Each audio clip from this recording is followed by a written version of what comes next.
The day I was diagnosed with a brain tumor, I took a selfie for my obituary. My only request was that they Photoshop a smile on my face because my family forbids me to smile. My mom hates me for killing her youngest daughter, saying my very existence disgusts her. My dad screamed at me, saying he wanted to sever all ties with me. My brother despises me even more, saying I'm bad luck and telling me to die somewhere far away so I wouldn't taint the family. Now, I'm about to die.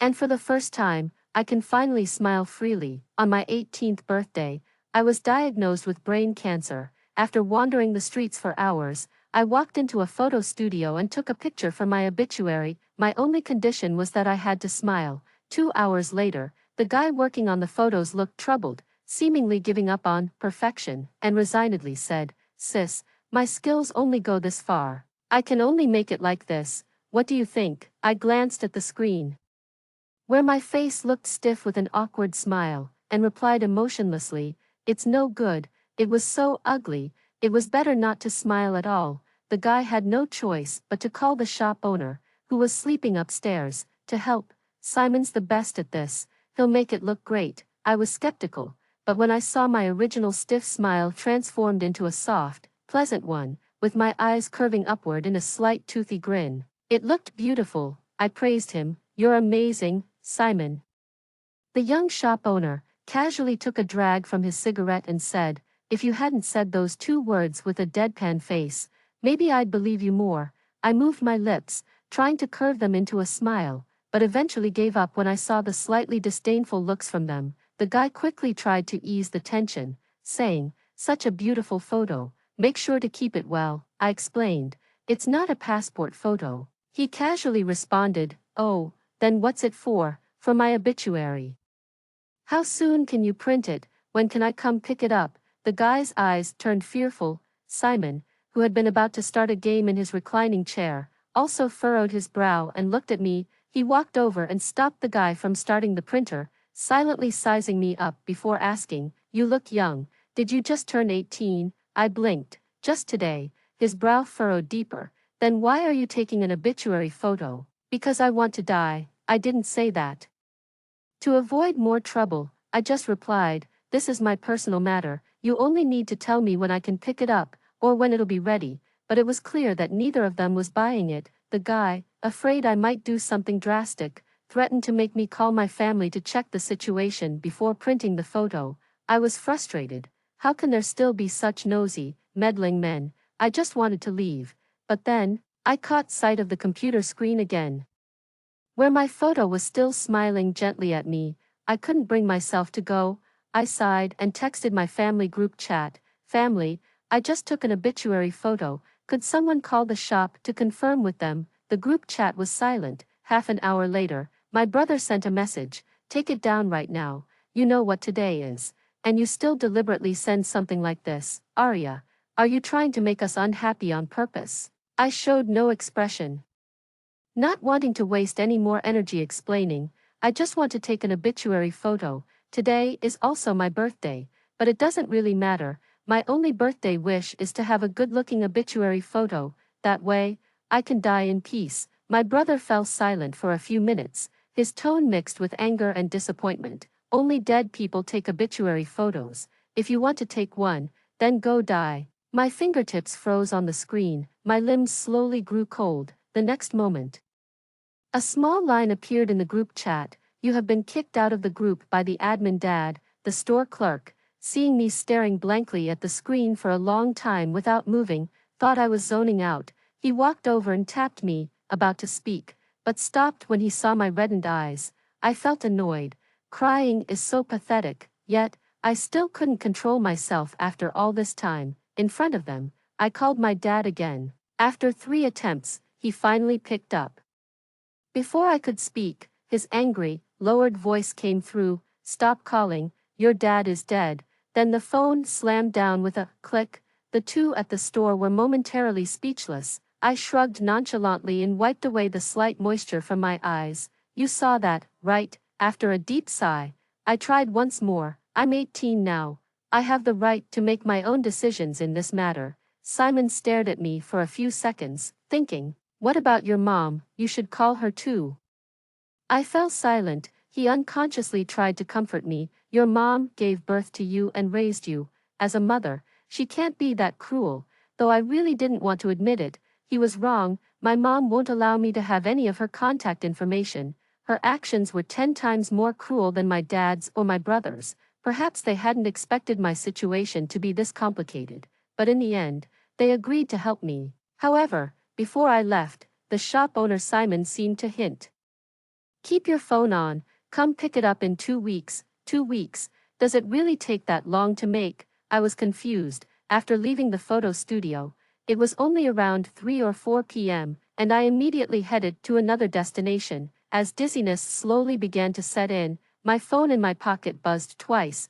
People were walking by on the street, and to avoid fainting in public and scaring them, I quickly leaned against the wall and sat down. After taking 3 deep breaths to steady myself, my hands, still trembling and numb, finally calmed down. I took out my phone, still holding on to a sliver of hope. In previous years, on my birthday, I would always be kicked out and forbidden to return home, but by the end of the day, despite his hatred for me, my brother would always tell me I could come back home. For a young girl who hasn't yet come of age, being out on the streets for too long was always unsafe. But today, all the hope I had finally shattered when I read the few lines my brother sent. Normally, you fake being sick to get sympathy, but today, you've turned 18, how can you not be more sensible? Today, we're celebrating Alice's birthday. Mom's in a rare good mood. Are you deliberately trying to disgust us with this obituary photo nonsense? Seeing you like this, don't come home today, don't ruin Alice's day and spoil our mood. You can deal with yourself outside. A sharp pain shot through my chest, followed by a numbness in my fingers. Alice, the one he mentioned, is my little sister. We're twins. I've heard neighbors say that when my mother was pregnant with us, though it was difficult, she was happy and excited. Whether it's twins or a boy and a girl, I'll be happy either way. But no one expected that on the day we were born, because both babies were too large. It caused my mother to have a difficult labor, and since I came out first, my sister Alice got stuck inside for too long. When she was born, her face was purple, and her breathing stopped shortly after. From that day on, I was labeled as a murderer. My mother cried her heart out, holding Alice's lifeless body, and her gaze toward me was filled with hatred, wishing I had been the one to die. I was still just an infant then. Sometimes, when I was starving and crying for milk, my mother would scream in rage, threatening to throw me out of the house. Luckily, the nurse arrived just in time to grab me back. For all these years, I've never celebrated my birthday, because today, the whole family celebrates Alice's birthday, and as the one who caused her death, I don't deserve to be there. They all naturally believe that I'm not worthy of celebrating my birthday. The suffocating memories flooded back, and I forced a smile, replying to my brother, "All right, I'll deal with it outside. Whether I live or die, you don't need to worry about me." It seemed like I had caught him off guard, and he felt embarrassed. The chat box showed the message, typing, for a while, before finally sending just 2 words, "You're sick." That's right, I am sick. Just 2 days ago, I was diagnosed with a brain tumor. When I went to collect the report, the doctor looked at me with a pained expression, lamenting how someone so young could have such a disease, and he urged me to stay calm and actively cooperate with the treatment. He said there was still hope. I can't really describe what I felt when I saw the diagnosis. It was as if all the entanglements, resentments, struggles, and pain had finally found a place to settle. I let out a sigh of relief. Finally, I could be free. The elderly doctor spoke sympathetically. Your parents would be devastated if they knew.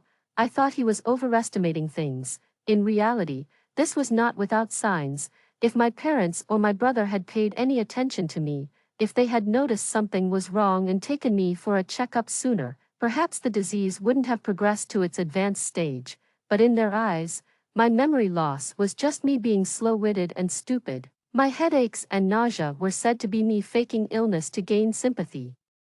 When I had my first seizure at school, my father and brother were out of town on business. The teachers made over a dozen phone calls before they managed to get my mother to come. When I saw her, my inner fear was exposed, but before I could even express my grievances, she slapped me across the face. I was still lying in the school clinic, in front of the principal, teachers, and my classmates. She pointed at me and shouted, "Can't you just behave for once? Why can't you be quiet? I don't have time to deal with your nonsense." Since then, I've known how deeply my mother hates me. I no longer showed any vulnerability in front of them, but my seizures were beyond my control.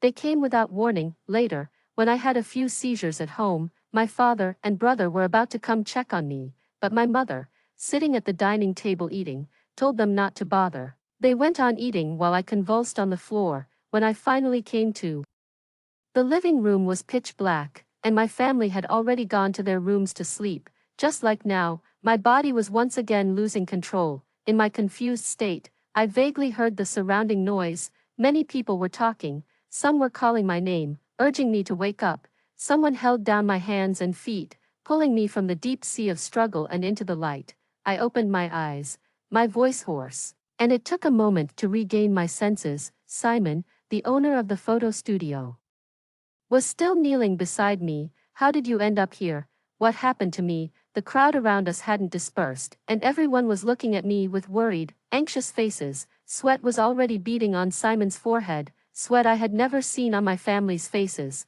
Suddenly, it dawned on me, oh, my seizure must have happened again. It's pretty embarrassing in the middle of the street. "Help me up," an aunt standing nearby, worried, asked. "Miss, what's your parents' number? Do you want us to call them?" Yeah, we've already called an ambulance. You should go to the hospital." I declined their good intentions and asked Simon to take me away. As the sky gradually darkened, I sighed while staring out the window. I wouldn't be able to register for organ donation today. Simon sat opposite me, his dark eyes seemingly trying to see through me. "Where do you plan to go tonight?" "Half an hour ago, after I firmly rejected going to the hospital for an examination, Simon reluctantly agreed to take me home. Normally, to avoid trouble, I would pretend to accept his offer, let him take me home, and once he left, I would find another place to stay. But today, I had no energy for that. I plainly told him I had no home to go to. As for why Simon was with me, he said it was because my insistence on taking an obituary photo earlier had made him uneasy. After I left the photo studio, he feared I might break my promise and end up going to the river to drown myself.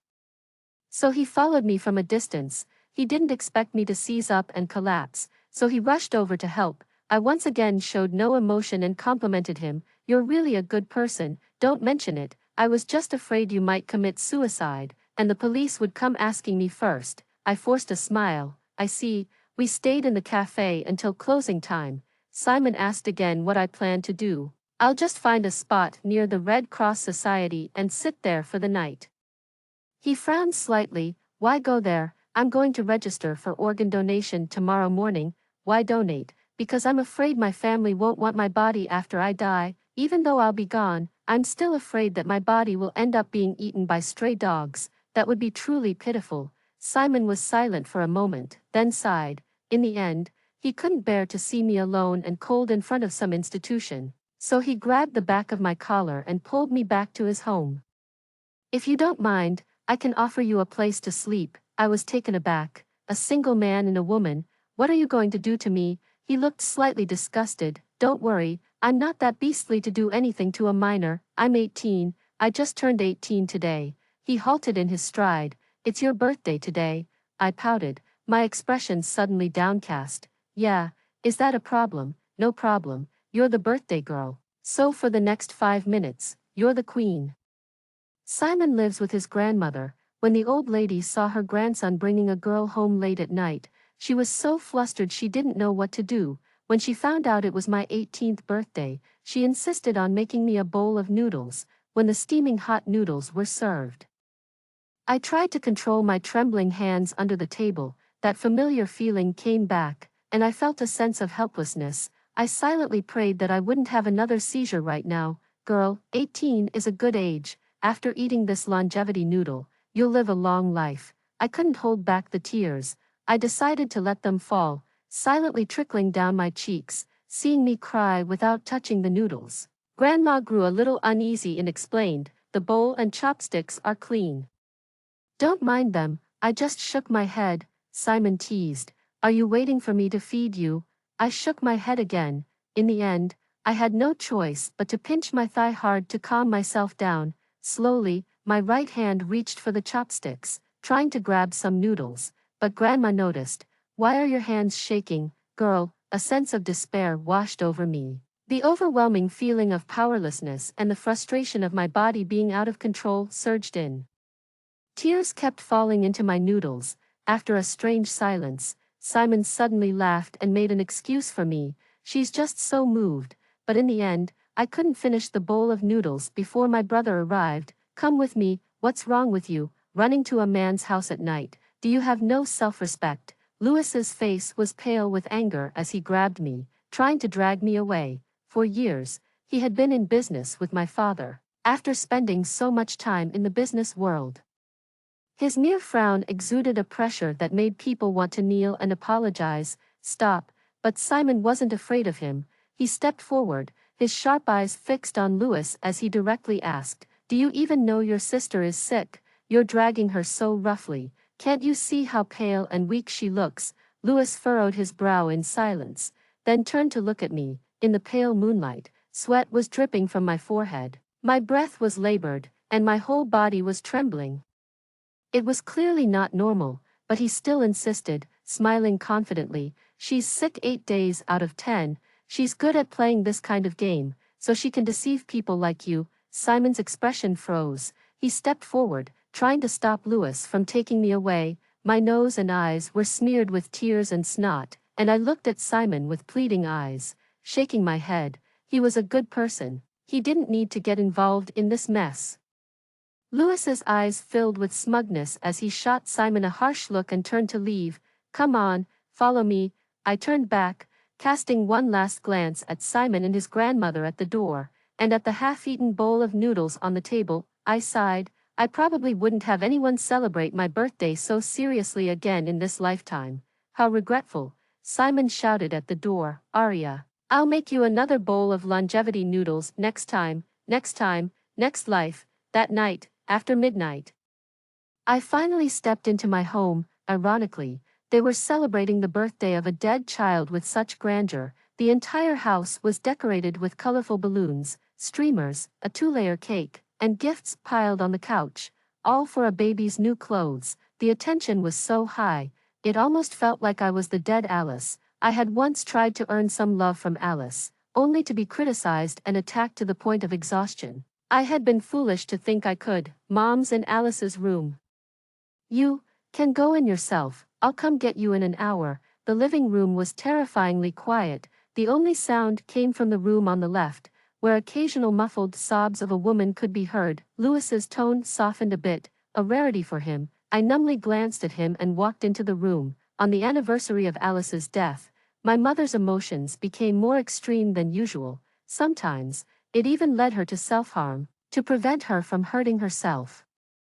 My father and brother would push me into the room to bear her madness. An hour later, my father finally took the exhausted mother away. Louis found me curled up, trembling, in a dark corner of the wardrobe. His face showed a flash of pity, and he hesitantly reached out to pull me out. I slapped his hand away and screamed hoarsely, "Don't touch me." He endured for a moment, his tone impatient. "Arya, stop making a scene. If you could solve Mom's emotional problems, you wouldn't even be in this family." My numb senses were suddenly touched by his words. Slowly, I moved my eyes, staring at him in disbelief and despair. So it was really me." "Stop smiling. You're not allowed to smile." Louis saw me forcing a smile, and the disgust on his face became more apparent. He almost lost patience as he grabbed my wrist and dragged me out of the small, dark closet. I had forgotten. No one in this house was allowed to see me smile. In the chaos, my knees slammed onto the floor. The pain snapped me back into clarity. I asked him, "Brother, if I were sick, would you take me to the doctor? If I died?" He interrupted me. "Shut up, stop saying these nonsense. Haven't we been good enough to you?" I didn't say another word. At 4 a.m., I locked the door to my room. The bathtub was filled with water. I used a fruit knife to cut my left wrist. It was my first time doing it, and my technique wasn't quite right. It took a few tries to get it deep enough. It hurt so much. As my body grew colder, A chaotic image of that smiling photo of the deceased and Simon's carefree face appeared in my mind. What a shame, I was about to become someone who broke a promise. In the silent room, the phone rang urgently. I opened my eyes and realized I hadn't died. I closed them again, deciding to ignore it, but the ringing wouldn't stop, growing more persistent with each ring. I sighed and slowly climbed out of the bathtub, but my arms and legs were too weak to stand. I could only crawl slowly on the cold floor. If I ever found out which annoying person called, I swear I'd haunt them even in death. But the phone was on the cabinet, too far for me to reach. Halfway through crawling, I ran out of strength. Before I lost consciousness, I vaguely saw someone kick open the door and shout my name, Aria. I didn't die. When I woke up in the hospital room, I was surprised to see my family there. Well, I guess since I tried to commit suicide in their house, they had to check if I was really dead, but the complex and sorrowful expressions on their faces were so unfamiliar. Simon said he was worried about me, so he followed Louis downstairs to my apartment. When I didn't respond to his messages or pick up his calls, he had the sense to go to my house. When he arrived, he found me unconscious on the floor after cutting my wrist. So the annoying person who called earlier was him. For a moment, I didn't know whether I should call him a good person, though the rescue was timely. The excessive blood loss had left me extremely weak. After just a few words, I was already exhausted. I closed my eyes and waved my hand. Simon, let them go. I don't want to see them anymore. Having crossed the threshold of death, I had come to terms with everything. I used to obsess over why my parents didn't love me, why they cared so much about a dead child like Alice. I had tried, I had fought, I had hoped, but if they wouldn't give me that love, then I didn't want it anymore. Louis stepped forward, calling my name with a distressed look. Aria, why didn't you tell us you were sick? Why are you so foolish? Why did you try to kill yourself? He had always cared about his appearance, but this time, he came in wearing sleepwear, with stubble on his face. I couldn't help but find it funny and stayed silent, not responding. At that moment, my mother, who had been quiet until then, spoke. It was the first time I had ever heard her call my name with such calmness. Aria, her voice choked. Last night, I apologize for what happened. The doctor said that if we treat your brain tumor, you could live for a few more years. When we go back, we'll find a good doctor to treat you. Okay, I've already lost one daughter, I can't lose another. My mother became more agitated as she spoke. When she mentioned Alice's death, she completely broke down and collapsed into my father's arms, crying uncontrollably. My father, seeing this, could no longer bear it. He added, "Yes, I have money. It doesn't matter how much the treatment costs, as long as our family is together. That's enough." I bitterly smiled, not knowing when the tears had started streaming down my face. I wiped my eyes, but no matter how much I wiped, I couldn't stop. How pathetic. It's too late, I whispered, my eyes hollow. It's too late. You say you don't want to lose another daughter, but where were you when I needed you? Tears poured out uncontrollably. I cried, trembling, shouting at them, feeling the absurdity of their actions. It made me sick. All these years, have you ever treated me like family? Have you? I'm just a murderer in your eyes. What right do I have? What right do you have to say such things? I don't want you anymore. I don't want anything from you. Just leave, leave. I don't want to see you anymore. My emotions reached a boiling point, and my epilepsy flared up again. As I collapsed, I saw my family's terrified faces rush toward my bedside. It was truly a strange sight. I was rushed into the emergency room. The cancer cells were spreading rapidly. The doctor issued an urgent notice, saying that without treatment, it could erupt at any time. My parents couldn't accept this, and instantly, they looked 10 years older. Louis took on the burden of the family, using all his connections to find a professional medical team for me. But by then, I had already escaped the hospital behind their backs. Simon, who had been living a carefree life, found himself dragged into this mess because of me. So that night, I spared him. When he was away, I took the opportunity to leave the hospital. I went to the Red Cross to register for body donation. When I came out, I didn't expect to be caught by Simon, who had been waiting by the door. He was persistent, his eyes narrowed as he sat on a motorcycle, his long legs on the ground, looking at me with an unfriendly expression. "Where do you think you're going? Get on, I'll take you back to the hospital. I ignored him, keeping my face blank, and walked past him. I'm not going back. I'm not being treated. Go home. Stop following me. Simon got off the bike and decided to walk alongside me. Are you really done with life? You haven't even had the bowl of longevity noodles I promised you.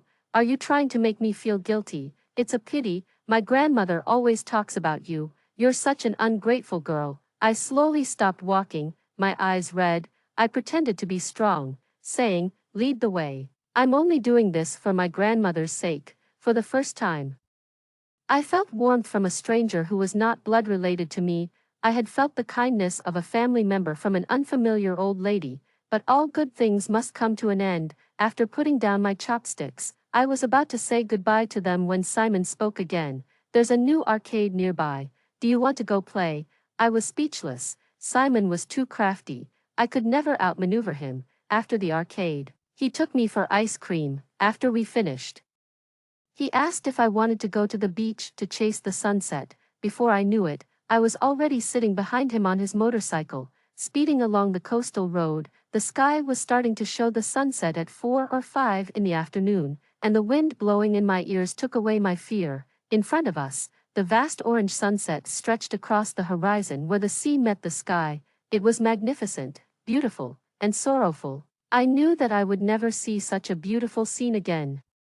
Simon must have seen through my thoughts. He adjusted my shoulders and looked at me seriously. Arya, why not try living a little longer? You're only 18, you haven't gone to college, haven't fallen in love, haven't seen the world. Before 18, you lived for them, but after 18, you should live for yourself. His eyes darkened. Even if it's only for a few more years, don't give up your life for those who don't love you. They don't deserve it, and they have no right. On the way back, I lay on Simon's back, feeling dizzy. He teased me with a laugh. Anyway, my grandmother is always wishing for a granddaughter. How about you be my little sister? I'll take good care of you, I weakly retorted. Which kind of sister? He paused, then realized what I meant and chuckled. You're so young and you already think like that. I silently tugged at the corner of my mouth, my eyelids heavy. My body had been clearly deteriorating these past few days. I felt exhausted all the time, constantly sleepy, and my memory had gotten worse. 2 cars were parked next to the motorcycle. My family had come looking for me after realizing I was missing. Louis looked much more worn out, with dark circles under his eyes. As soon as my mother saw my pale, weak appearance, she couldn't help but cry and rushed over to touch me. I opened my eyes, expressionless, and pulled away. Please respect yourself, madam. She was hurt by my words. Her expression wounded as she cried and apologized. It was all my fault. Alice's death hit me hard, and I couldn't accept it. For years, whenever midnight comes, I can still hear Alice's small body crying for me. I can't sleep at night. I couldn't be at peace with you, because I feared Alice would come into my dreams and ask me why she had to die. The deep grievances and pain in her heart came pouring out, and my mother collapsed to the ground, crying. She repeatedly said that she was too foolish, that she was being punished by the heavens for losing 2 daughters. Arya, give me another chance to change, please. I turned my gaze away. What was the point of saying these things now? I said to her, it's not related to me. My mother, burdened by Alice's untimely death, had placed all the blame on me to find peace. My father and brother, more concerned about my mother's emotions, forced me to bear the burden without resistance. It wasn't that they had no choice, it was simply that they didn't love me. My father, the family manager, added me back into the family group chat. My mother also took the initiative to add me on WeChat. As soon as I joined the group, they immediately flooded the chat with welcome messages and celebratory emojis. As if to celebrate my return to the family group, I quickly typed a message and decisively left the group. Your daughter is dead, don't contact me again. Returning to the friend request page, a new message appeared. Arya, I'm mom, please accept my request. I immediately replied, I don't have a mother. Then I blocked and deleted all 3 of them in one go, cutting off all contact. After doing all that, I sighed and said to Simon, now no one will come to collect my body.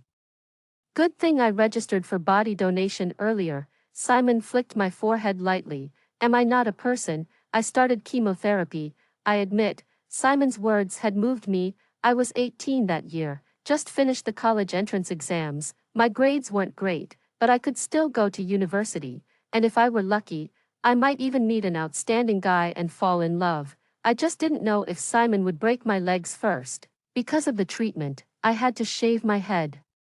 My scalp felt round and cold. Simon thought it was cute, but I thought it looked ugly. Several times, when I lay down to sleep at night, I secretly wiped my tears, mourning the loss of my hair. The next day, he bought me 7 hats in different colors: red, orange, yellow, green, blue, indigo, and purple, and made me wear a different one every day. I really appreciated his gesture. Radiation therapy was tough.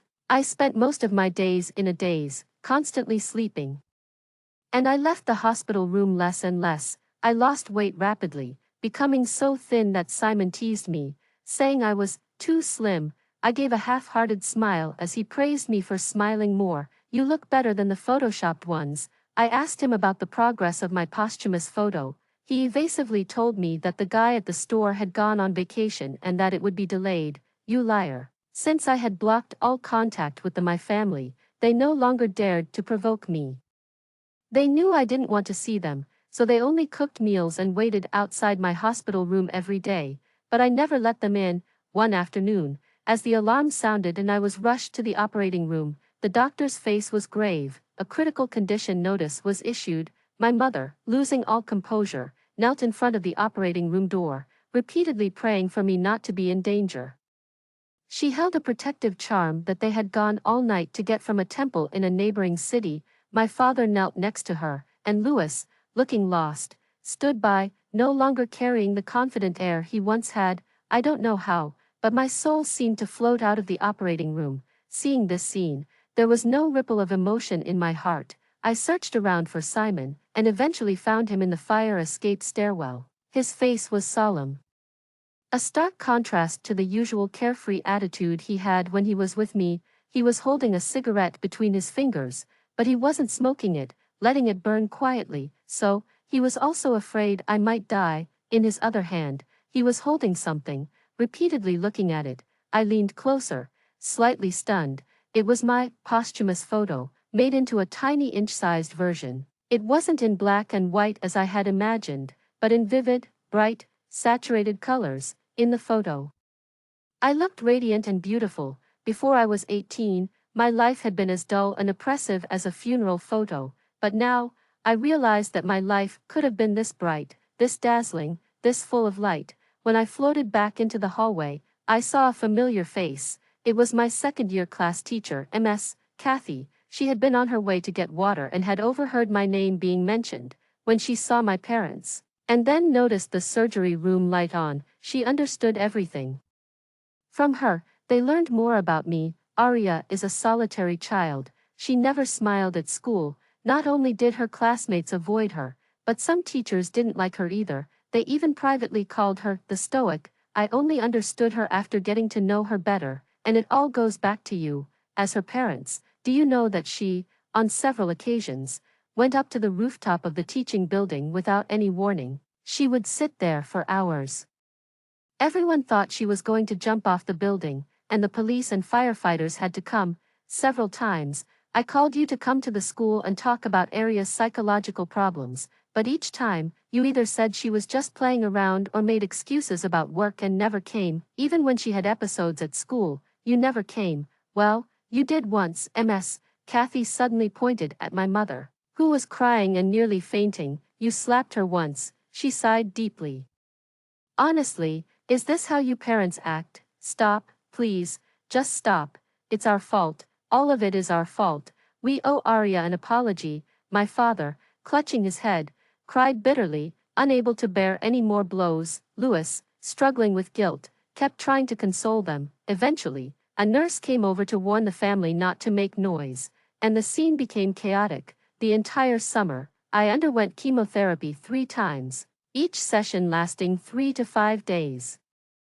Only then did my condition finally stabilize, though barely. I had lost so much weight that Simon could easily lift me with one hand. Since Simon's grandmother found out that I was sick and hospitalized, She had been painstakingly preparing chicken soup and meals for me every day. My mother also made food for me, but I refused to eat it. For that, Grandma Simon was quite proud. The girl only eats what I make. She didn't like my mother, thinking she wasn't fit to be a parent.